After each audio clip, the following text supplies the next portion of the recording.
अपने नगर का नाम ज्योतिर्मठ आपको इंट्रोडक्शन में बताया करूंगी। सोच के महीने में और ज़्यादा काम पहाड़ियों के लिए होता है। तो सब्जियां हमने इसमें बो रखी थी, लेकिन आजकल हमने इसको खाली कर दिया है। तो हमारी पहाड़ी भाषा में पतली छेमी बोलते हैं। तोरई लगनी शुरू हो गई है, भी रखी हुई है। तो गाय के लिए सुबह शाम दिन तीनों टाइम ही चारा पत्ती की व्यवस्था करनी पड़ती है। अच्छा, तो खेत में आ रहे हैं, सीधे अंधेरा ही हो जा रहा है। मेरी वीडियो पे कमेंट करते हैं कि आप बद्रीनाथ की यात्रा का अपडेट नहीं देते हैं। सबसे पहले आप सभी को मेरा प्यार भरा प्रणाम। मैं आरती स्वागत करती हूँ आप सभी का मेरे यूट्यूब चैनल आशु रोहन ब्लॉग्स में।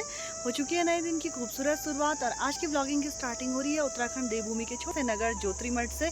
तो अब से मैं अपने जोशीमठ नगर का नाम ज्योतिर्मठ ही लूँगी, क्योंकि काफ़ी टाइम्स पहले हमारे जोशीमठ का नाम बदल के ज्योतिर्मठ रख दिया गया है। तो सही जानकारी मिलनी चाहिए आप लोगों को भी, तो इसलिए मैं आपसे अपने नगर का नाम ज्योतिर्मठ आपको इंट्रोडक्शन में बताया करूँगी। तो अभी आज की ब्लॉगिंग की शुरुआत हो रही है शाम के 5 बजे से और अपने किचन गार्डन से।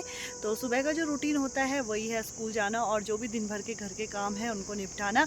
तो अभी शाम के टाइम पे मैं आई हूँ अपने किचन गार्डन में। असोज के महीने में पहाड़ों में काफ़ी काम काज होते हैं खेतों के। तो अभी इससे पहले सावन भादों के महीने में आप देख रहे थे कि बहुत ज़्यादा हरियाली खेतों में थी, और मेरे ब्लॉग के माध्यम से आपने देखा भी था कि काफ़ी जो के हैं किचन गार्डन के काम हैं वो भी मैंने आपको दिखाए थे।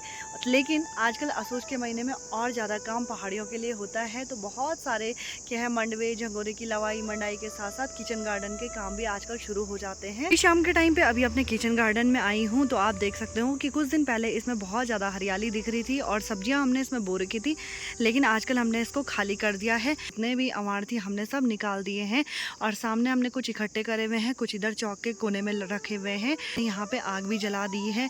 किचन गार्डन का आधा पोर्शन तो हमने खाली कर दिया है, लेकिन आप देख सकते हो ये वाला पोर्शन अभी हमने खाली नहीं किया है। किचन गार्डन से हमारा जो नया वाला घर है वो कुछ इस तरीके से दिख रहा है और इस साइड हमारे पूरे पुराने घर हैं। तो यहाँ पे अभी टफी बैठा हुआ है आराम से, थोड़ी देर में मैं इसको खोल दूंगी। पे अभी कुछ सब्जियां लग रही हैं, तो आप यहाँ पे देख सकते हो कुछ पिंक कलर की बीन्स आपको देखने के लिए मिलेंगी। इनको हमारी पहाड़ी भाषा में पतली छेमी बोलते हैं और ये काफ़ी टाइम तक रहती हैं और ये 12 मास वाली पतली छेमी लगा रखी है। तो ये खाने में काफ़ी स्वादिष्ट होती हैं और इनका कलर देखिए हल्का हल्का गुलाबी कलर का है और इन पे लगने वाले जो फूल हैं वो भी पिंक कलर के हैं और कुछ आपको येलो कलर के भी कुछ आपको फूल दिखाई दे रहे होंगे। तो इनको हमारी पहाड़ी भाषा में गोदड़ी बोलते हैं, लेकिन आपने इनका नाम सुना होगा, ये है तोरई। और तोरई के फूल कुछ इस तरीके से हैं और अभी छोटी छोटी तोरई लगनी शुरू हो गई हैं। इस वाले साइड का जो किचन गार्डन है वो अभी पूरा का पूरा वैसा ही है। यहाँ पे अभी पूरा घास ही घास, जो भी हमने बैंगन शिमला मिर्च लगा रखे थे ऐसे ही रखा हुआ है। तो धीरे धीरे करके हम किचन गार्डन का काम निपटा रहे हैं। किचन गार्डन का काम नज़दीक का है, इसलिए धीरे धीरे इसको निपटाया जा रहा है, क्योंकि आजकल खेतों का भी बहुत ज़्यादा काम है।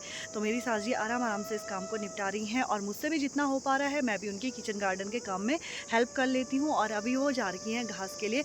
तो गाय भी रखी हुई है, तो गाय के लिए सुबह शाम दिन तीनों टाइम ही चारा पत्ती की व्यवस्था करनी पड़ती है। तो मैं तो चली जाती हूँ सुबह 7:30 बजे स्कूल से, 2 बजे मेरा घर आना होता है। बाकी टाइम जितना मिलता है उसमें थोड़ा बहुत घर के जो खेतों के काम है उसमें मैं मदद कर लेती हूँ। बाकी घर पे आपको पता है जो लोग घर पे रहते होंगे घर पे ही इतने काम हो जाते हैं कि इतने सारी चीज़ें एक साथ मैनेज करना मुश्किल होता है। काफ़ी लोग मुझे बोलते भी हैं कि क्या तुम खेत का काम करती हो या नहीं करती हो, तो मुझे बताने की ज़रूरत नहीं है। मेरी वीडियो के माध्यम से आप देख सकते हो कि मैं कितना काम करती हूँ और कितना नहीं करती हूँ। तो अपने बारे में ज़्यादा बोलना ठीक नहीं है। बाकी आप अपने मेरी वीडियो के माध्यम से देखते रहिए हमारे पहाड़ों की लाइफ स्टाइल। कल यहाँ से जो अमार निकाले थे उनसे हमने कुछ यहाँ पे लकड़ी भी तोड़ के रख दी है। ये ठंडियों के टाइम पे आग जलाने के काम आएगी। तो चलिए जी, अभी मैं इस खेत को थोड़ा और साफ़ कर लेती हूँ और यहाँ पे आग भी बुझ गई है, फिर से आग जला लेते हैं।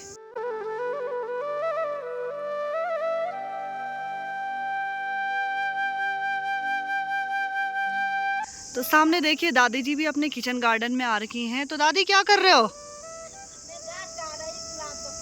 अच्छा, गुलाब के पेड़ छंटे आ रहे हो।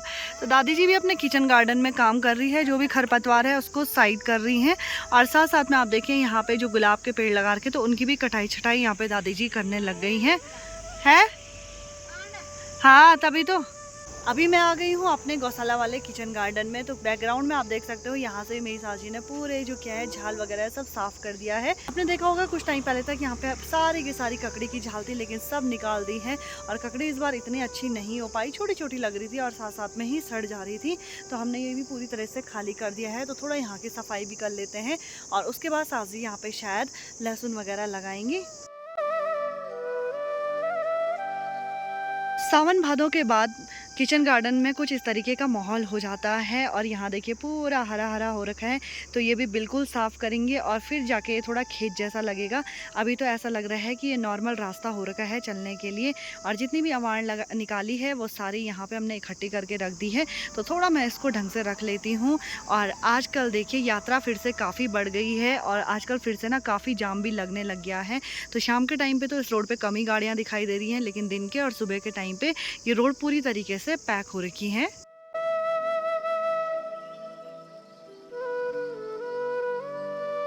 इस वाले औजार से खेत साफ करने का काम चल रहा है। तो ये वाला औजार है, इससे पूरी तरीके से घास साथ में निकल जाती है और फिर इससे मैं ये घास साफ करते करते यहाँ पे इकट्ठा कर रही हूँ। और इस कूड़े को हम पूरा जलाने के लिए रख देंगे और जब पूरा खेत साफ हो जाएगा तो तब हम खेत खोदना भी शुरू कर देंगे। और कहा जाता है श्राद्ध पक्ष में खेत नहीं खोदा जाता है, तो इस वजह से भी हम खेत को अभी नहीं खोद रहे हैं। अंधेरा भी होने लग गया है। आजकल तो खेत में आ रहे हैं सीधे अंधेरा ही हो जा रहा है, क्योंकि दिन काफ़ी छोटे हो गए हैं। पर क्या करें, आजकल का जो महीना होता है पहाड़ियों के लिए, पहाड़ी महिलाओं के लिए बहुत ही ज़्यादा संघर्ष भरा होता है। गाय भी देखनी होती है और खेतों के काम भी बहुत ज़्यादा होते हैं।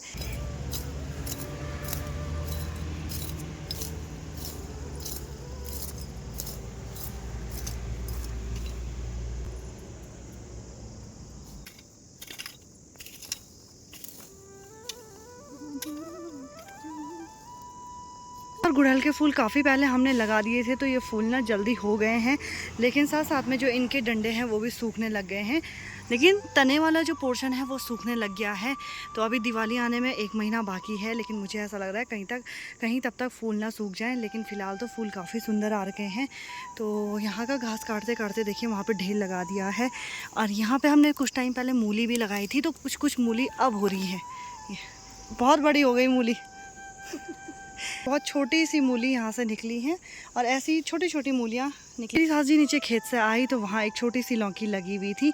तो ये लौकी काफ़ी कोमल लग रही है। तो लौकी आपको जैसे कि पता है स्वास्थ्य के लिए काफ़ी अच्छी होती है, तो लौकी का सेवन ज़रूर करना चाहिए। रात के 8 बजे का टाइम हो गया है, तो मेरा डिनर वगैरह भी सब कुछ बन गया है और अभी मैं आ गई हूँ अपने रूम पे। तो आज की वीडियो में आपने देखा कि आज का पूरा दिन काफ़ी मेहनत भरा था। जॉब के साथ साथ घर के काम भी बहुत ज़्यादा ज़रूरी हो जाते हैं, तो सबको एक साथ मैनेज करना थोड़ा मुश्किल भी रहता है। तो मेरे साथ कुछ सब्सक्राइबर मेरे शायद मुझे लगता है आउट ऑफ उत्तराखंड भी हैं, तो वो मेरी वीडियो पर कमेंट करते हैं कि आप बद्रीनाथ की यात्रा का अपडेट नहीं देते हैं। उन्होंने मुझे कमेंट किया था कि आप बद्रीनाथ की यात्रा का अपडेट नहीं देती हैं, जैसे केदार घाटी के प्रियंका योगी तिवारी अपनी यात्रा का अपडेट देती रहती हैं। प्रियंका योगी तिवारी का जो बिजनेस है वो लॉस से ही है और यात्रा पे ही वो लोग डिपेंडेंट रहते हैं और उनका जो आमदनी का जरिया है वो यात्रा ही है, तो इसलिए वो ज़्यादा इन्फॉर्मेशन आपको बेटर ढंग से दे पाती हैं।